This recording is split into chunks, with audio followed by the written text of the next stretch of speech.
Bismillahirrahmanirrahim. Nahmaduhu wa nusalli wa nusallim ala rasulil karim wa ala alihi washabihi amma ba'd. Rabbi shrah li sadri wa yassir li amri wahlul 'uqdatam min lisani yafqahu qawli. Ya lanjut malih.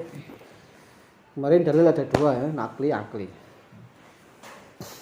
Nakli itu kan dari Al-Qur'an dan hadis yang berupa informasi. Nah, kadang-kadang orang barat itu mempermasalahkan apa ada kebenaran yang bisa diperoleh dari informasi mulut, berita. Sebagian orang berat kan akal. Selain akal nggak bisa. Oh bisa. Kadang-kadang kebenaran itu cukup dari informasi. Contohnya apa? Gampangnya, kowe anak sapa? Mau Daus anak sapa jeneng bapakmu? Pak Jumadi. Kamu bisa yakin kalau anak Jumadi dari mana? Dari akal kan enggak? Dari his, panca indera, empiris kan enggak? Long kowe gak ndelok, gak eling kok. Dari berita saka pakmu, berita saka tangga-tanggamu. Nah, berita berarti cukup untuk memberikan satu kebenaran. Ya enggak? Nah, begitu juga berita dari Allah dan Rasulnya tentu saja lebih dari cukup. Apalagi Kanjeng Nabi itu terkenal nggak pernah bohong sebelum jadi nabi, otomatis juga apa yang beliau ucapkan benar, dan banyak lagi dalil-dalil yang menunjukkan kebenaran beliau nanti pada babnya. Apalagi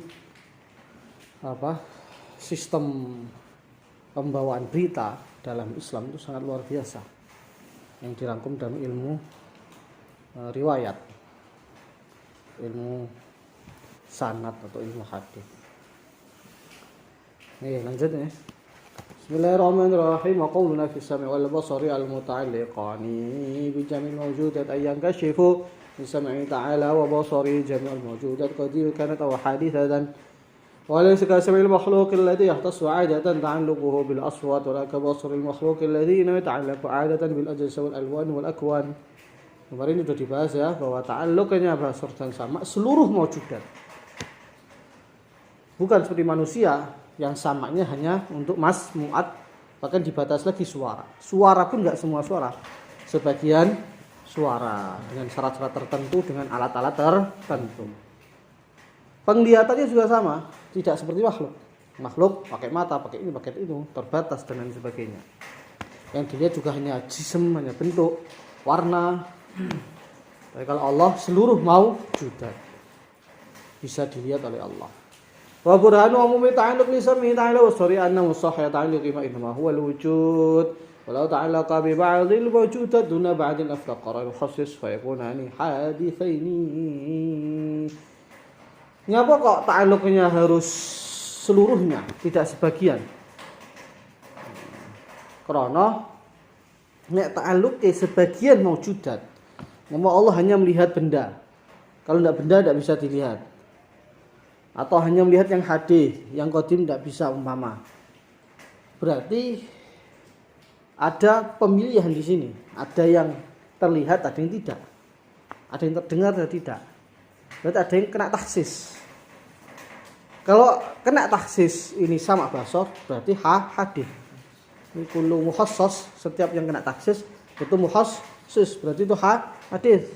Dan ini mustahil kalau sama basor yang merupakan sifat Allah ini hadis, berarti ada sesuatu yang hadis berada di zatnya Allah. Paham enggak? Ada di zat Allah. Ada qiyamul hawadits bi dzati ta'ala al-qadim, dan ini mustahil. Paham ya? Wa qiyamul hawadits bi dzati ta'ala mustahil. Wal hasil ringkasnya anna thubut hatain sifatain ukhidha min asy-syara' wa ta'alluquhum bi jami'il wujudat ukhidha min dalil aqli. Ringkasnya kita menetapkan sifat samad dan basar iki diambil dari dalil syara', yaitu dari Al-Qur'an dan hadis. Innallaha sami'un basir. Tapi ta'alluqnya bahwa ta'alluq basar kepada seluruh yang maujudat ini diambil dari dalil akli. Artinya ya tadi kalau sebagian tok enggak jami', berarti butuh khusus hadis dan seterusnya mustahil. Wa kadza thubutul kalam Allah Ta'ala ukhidha min asy-syara' wa qawlu munazzah lil harfil aswat wa taqdim wa ta'khir ila akhir ma dzikr ukhidha min dalil aqli. Itu juga kita menetapkan Allah punya sifat kalam diambil dari dalil syara'. Wa kallama Allah Musa taklima. Tapi bahwasanya kalamullah itu bukan berupa suara, huruf, tidak ada awal dan akhirnya, ini diambil dari dalil akal. Karena nek berupa huruf, berupa suara, nah, berarti ada awal akhirnya. Kalau ada awal akhirnya berarti terbatas. Kalau terbatas berarti ada yang membatasi hadis. Nah, gitu. Paham ya? Fa inna law ittasafa kalamu ta'ala bi syai'in mimma dzukira la yakuna hadisan. Wa hudutsu sifat yusibu hudutsul mawsuf. Nek sifat kalam ini bu anggap hadis, berarti mausuf zat Allah juga hadis dan ini mustahil. Paham ya? Fa in qulta, kalau ada yang protes ini, ada yang protes memang, isbatuhumul kalam bid dalil syar'i ala sabili ad-daur. La'anna dalil syar'i mawqufun 'ala al-mu'jizah wa hiya mutawaqqif 'ala al-kalam bina'an 'ala as-sahih min anna dalalataha wad'iyyah. Enak sing protes, sisik. Jadimu mau kalamullah, sifat kalam tadi itu kan penetapannya melalui dalil syar'i. Nah, ini bisa terjadi daur katanya. Jadi, daur. Nyapa? Karena dalil syar'i yang berupa Al-Qur'an dan hadis itu, katakanlah dari Al-Qur'an bergantung pada dalalatul mukjizah, bergantung pada mukjizat. Artinya orang meyakini mukjizat baru meyakini dalil syar'i, kan begitu. Nek wong gak yakin karo mukjizat, ya gak mungkin dia dalil percaya dengan isinya, dengan dalil syar'i. Paham ya? Wahia sedangkan dalalatul mukjizah mutawaqqif 'alal kalam. Mukjizat tadi kata orang sebagian kelompok itu bergantung pada ucapan juga. Jadi dalalatul mukjizah bergantung pada kalam. Mukjizat tadi bergantung pada kalam. Karena apa? Menurut pendapat yang sahih, dalalatul mukjizah itu wad'iyah. Artinya yang ditunjuk oleh mukjizat itu kan menempati perkataan Allah, shadaqa 'abdi fima yuballighu anni, kan begitu. Jadi adanya mukjizat dalam Jawahirul Kalamiyah itu. Mukjizat itu kan setara dengan kata-kata Allah, shadaqa 'abdi fima yuballighu anni.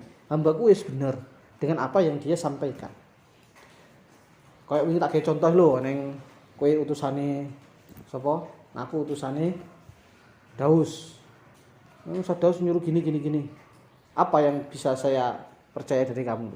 Kok kamu nisbatkan ke Daus? Lihat nih. Daus mama saya bilang Us, mana duitmu? Saya minta. Us, mana duitmu? Ya, langsung boleh lo kan. Saya memang utusannya. Artinya begini. Apa yang kamu tunjukkan tadi, nyuruh Daus ngasih duit atau minta Daus ngasih gantungan kunci yang khusus mama atau cincin yang khusus, itu kan menempati kata-kata Rafi itu bener. Rafi itu bener apa yang dia sampaikan dari saya. Nyatanya saya kasih barang saya khusus. Paham nggak ini? Lah bagaimana mungkin dalalatul mukjizat yang berupa kalam yang shadaqa 'abdi tadi itu menjadi digantungkan dengan dalil syar'i yang juga berupa kalam. Kalam digantung kalam. Kan dadine daur. Jawabane antung zilha manzilat tasdiq bil qaul inna ma'na anna tadullu ala ma yadullu 'ala al qaul bin sidqil atiyya la ma'na anna fa'ilaha takallama bi tasdiqi man darat 'ala yati bil qaul. Wa dzalika ka taqul al-isyarah tadullu wad'an wa yadullu 'ala al-qaul wa hal musyir mutakallim aw abaka muhtamal. Laisa fil isyarah betul syai'in min dzalik. Oh enggak, maksudnya mukjizat itu menempati kata-kata shadaqa 'abdi. Itu bukan berarti Allah berfirman shadaqa 'abdi. Itu hanya menempati seakan-akan. Jadi Rafi tadi kan minta gantungan kuncinya Daus yang khusus tadi. Itu bukan berarti Daus shadaqa 'abdi enggak. Ini hanya isyarah saja. Isyarah kalau ini benar. Bukan berarti mengucapkan betul. Sebagaimana isyarah itu sudah sepakat ulama menunjukkan alam itu bil qaul, menunjukkan sesuatu yang ditunjuk oleh perkataan. Mama gini. Isyarah inilah lampu merah itu. Lampu merah itu kan kayak kan isyarah mandeko. Nek kuning siap-siapo, ijo monggo lewat. Atau isyarah tangan saya, pi. Ini kan menempati kata-kata pergilah. Tapi apakah si musyir saya sendiri, apakah berkata betul secara kenyataan? Enggak mesti. Bisa berkata langsung, Bisa enggak juga. Lampu merah itu apa berkata? Enggak. Menempati kata. Begitu juga. Mukjizat itu menempati kata, bukan perkataan. Kalau perkataan jadinya daur. Paham? Wahada ghairu tahqiq fi jawab soal. Ini merupakan jawaban yang paling mantap. Paling tahqiq. Walaupun sebagian a'immah itu menganggapnya besar. Wahada jawab al-qasir al-muhaqqaq lam yatruk alaihi ghubaran. Ini sangat jelas kata beliau, wallahu taala alam wa bihi taufiq. Insyaallah Fatihah. Nanti sebetulnya ilmu kalam itu kalau kita renungi, ini saya menukil Syekh ulama kontemporer Al-Azhar, Ahmad Al-Azhari. Sebetulnya ilmu kalam kita belajar itu bukan untuk menguatkan iman, enggak mesti untuk menguatkan iman. Menguatkan iman itu perkara lain, dengan wiridan, dengan merenung. Ini hanya untuk membentengi kita dari virus-virus luar, dan yang kedua untuk mengokohkan argumentasi akidah kita dari serangan-serangan argumentasi pihak yang di luar akidah kita. Jadi kaitannya ya karo membentengi akidah, nggak mesti akidah dhewe kadang-kadang nggak perlu ini iki. Ruwet kan gini. Kadang-kadang orang nggak belajar begini imannya kuat. Itu bisa jadi. Bismillahirrahmanirrahim. Nahmaduhu wa nusalli wa nusallimu ala rasulil karim wa ala alihi wa sahbihi ajma'in. Amma ba'du. Ishrah li sadri wa yassir li amri wa hlul 'uqdatam min lisani yafqahu qawli. Sifat hayat.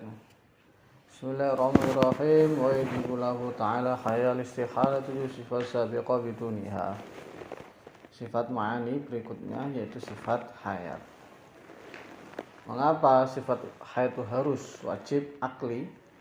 Akal tidak bisa menerima kalau Allah itu tidak hidup.